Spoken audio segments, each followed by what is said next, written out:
Not gonna lie, while watching this movie, I had a scenario pop up into my head where Ghostface Copycat Killer was in my theater and was going to stab a guy up during the movie, like seriously. But then I remembered that I live in Australia and most of that stuff usually happens in America. But I mean, that's how real these movies feel, because they're like a movie inside of a movie. The thing I love about the Scream movies are like how down to earth they are, how like tongue-in-cheek some moments are, and also, they reference a lot of horror movie cliches from other really well-known classic horror movies, and also implementing a few of their own, and this new Scream movie is no different.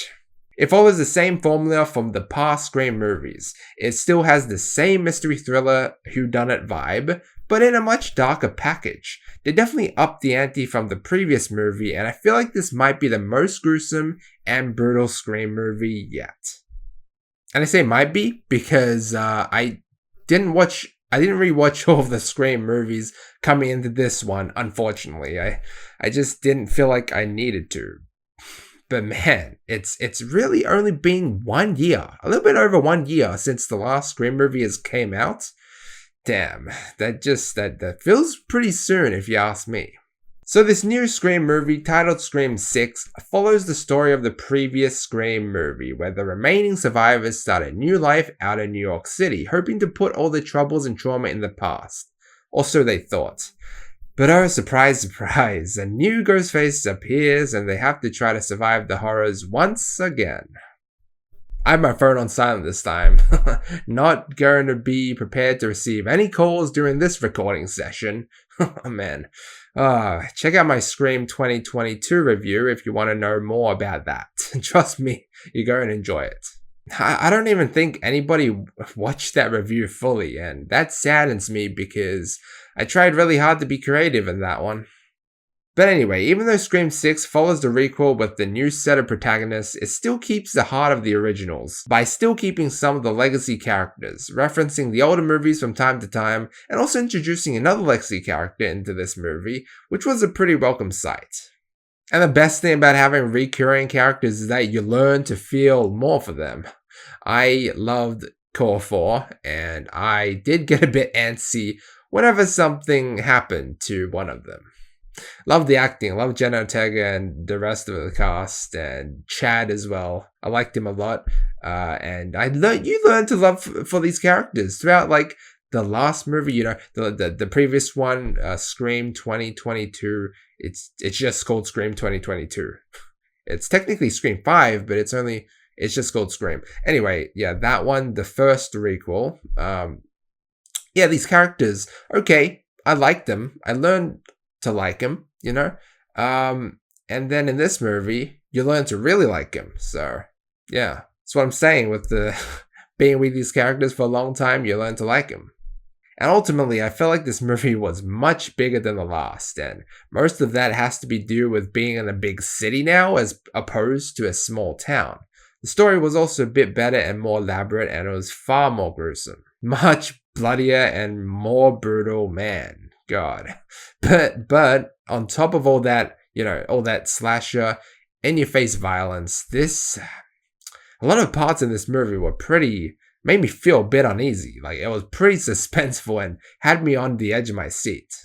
And this movie still has jokes in there. Still makes fun of other classic horror movie cliches like the original movies, and still pretty lighthearted in a way. It doesn't, even though it is dark in tone, I feel like it still didn't really feel like a dark movie. It still felt like a slasher, or like a slasher comedy, like the originals. It still keeps the heart of the originals, where a lot of the things that happen are like, what? How does that happen? It's just dumb in a way.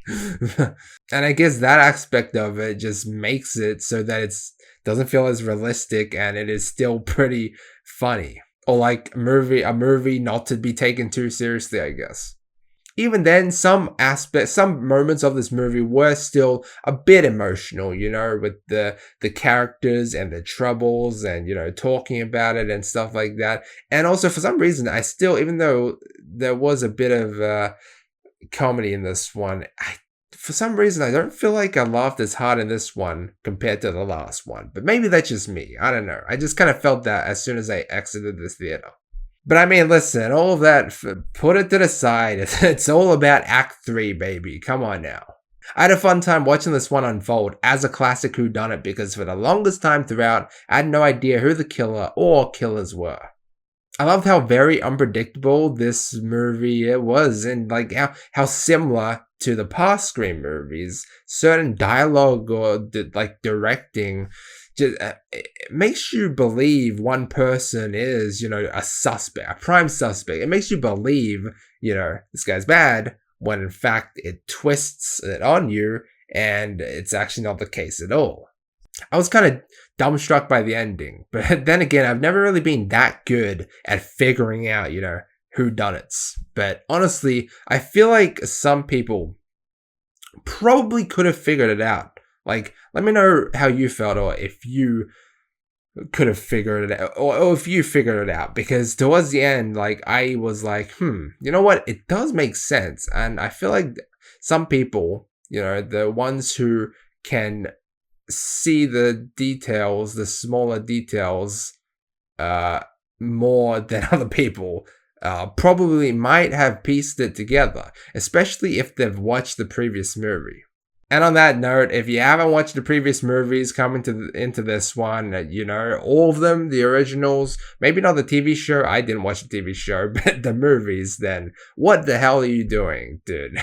That's a must do to watch all the Scream movies, 1, 2, 3, 4, 5, before coming to this one, because that just allows you to just fully connect with these new Scream movies and just understand it more and ultimately feel more for the legacy characters, I guess. Now, I would say the ending reveal, probably not as good as the previous movie. I don't know why, but I just felt like I didn't hate the bad guys enough for the ending to be as satisfying as it could have been. And I do feel like this movie is far too familiar to the other, like the previous Scream movies, the past movies, where at this point it's like all these movies just feel the same. They're kind of like the same, honestly, just with a slightly different story. But the end result, the outcome, everything, it's almost like it's the same still. And now it's kind of like, okay, the decent movie, decent movie. Now on to Scream 7. Then 8. Then 9. It's like, it's gonna be like the Fast and Furious. I can already feel it in a way. Like, these movies might get more ridiculous, or, I can see how they just can't run out of ideas. They can just keep this franchise going on forever, Like, it's, as soon as the one's over, as soon as you think it's over, another one's just gonna come out. I think that's how I feel now. I like before this movie, like after the last movie. But what you should keep, like, should you keep people coming back? Like, how can you draw people in again? Because at this point, they all kind of feel like the same, right? The way to reel people back in, is to keep things fresh and like make it more interesting and make it different in a way, right? It's kind of like I said in my Scream 2022 review. Scream 1 was legendary, right? But just like the following just weren't as good, or like they kind of decreased in quality because like you have something to compare it to, and if it doesn't reach expectations, then and most of them were like a carbon copy and paste anyway, just with a slightly different story. Like I was saying, they all kind of just feel familiar. At least that's what I thought back then. I don't really remember what I think about it now, but like I'm just quoting what I said or like back in that review, But yeah, but that's kind of like what I like about these requels in a way, because they are slightly different while still being faithful to the originals. And I'm sure a lot of longtime fans will enjoy these movies for what they are.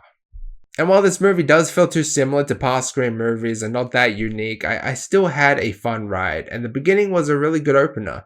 I just feel like if there was a Scream 7, it would have to just go insane. And I feel like I know how it would go, And we got hints of that in the last movie, and a lot more in this one, especially. I'm not going to spoil it, but let's just say if they pull it off the way I think it would be best for the next movie to like go, or the direction it would go, then it possibly will be the best one yet. But I mean, I'm not going to hold my expectations too high. I've done that too much. I've become too much of a critic now, and think that, oh, you know, the movies could always be better, but like, I have this idea of what the next Scream movie could be. And I'm sure a lot of you do too, after you know, if you have watched this new Scream movie, right? Because there was a lot of hints in this one, and if they pull it off, man, I will, because it'll be different, you know. I mean, it might even finish a different way. But listen, I do like the way this rebooted new Scream. What is it? Is it rebooted? Refurnished? Revitalized? It's a requel. What does that even mean? Anyway, I do like how these new requels, the direction they're headed, right? And I really hope they evolve this arc, this storyline, right? And, you know, make a Scream 7. I heard it was in the making, like, it's gonna happen. I mean, I wouldn't be surprised. I didn't search up too much of it, but yeah, I hope they can make that happen and make it the best that they possibly can. Like, surprise the audience more. This movie, like, all of the Scream movies are surprising one way or another, but after watching so many of them, they just legit feel like the same movie. I'm not gonna say any more of that, because, you know, I don't want to end up spoiling too much, but yeah, let's just hope that the next one will be more unique and more different. Like, that's what they say, right? That's what they say. It's all about Act 3, baby. The third requel. Let's hope it's a good one. I'm going to give Scream 6 a B+. Also, stay until the very end, because, man, for the first time in a Scream franchise, there's a post-credit scene. A bit lackluster now that I've actually watched it, but still pretty funny. Very tongue-in-cheek, like all these movies are. But no, even though even though, you know what, I think this movie probably is better than the previous one. You know, it's definitely upped the ante in all aspects. I don't think the ending reveal was as good, though. That's why I rated them similarly. Last year's I rated B+. This year's I rated B+ as well. But I just don't. I feel like, okay, the original might be like an A. Okay, maybe. I didn't really rate the originals, but I do know that I need to rewatch them again. But I do know that I liked Scream 1 a lot, because it is the original, and, you know, it's what started this, right? Like, as soon as you go past the original, it's just they lose, you know, quality. They lose. You have something to compare it to, and, you know, they're not as original anymore. They're not as unique. But in saying that, though, I still had a fun time with this one. I still did. Still puts me on edge. I like the whodunit. I liked being on edge the whole time. The reveal, it was actually pretty satisfying. It was, but it just, I didn't really feel, I don't know. I mean, the killings were satisfying. I just didn't feel like I cared too much about it, but it's whatever. I mean, still had a fun time, but I do hope that, I mean, I can see how people can say that this is like beating the dead horse, you know, beating the dead horse in a way. I can see, but I don't know. I still enjoyed it, but yeah, it is losing its kind of uniqueness, I guess. So I hope they change it up a bit in the next movie. But yeah, that's it for me, guys. Thank you so much for watching. Let me know what you think down below. Like and sub if you enjoyed. And as always, feel free to check out my previous videos. Until next time.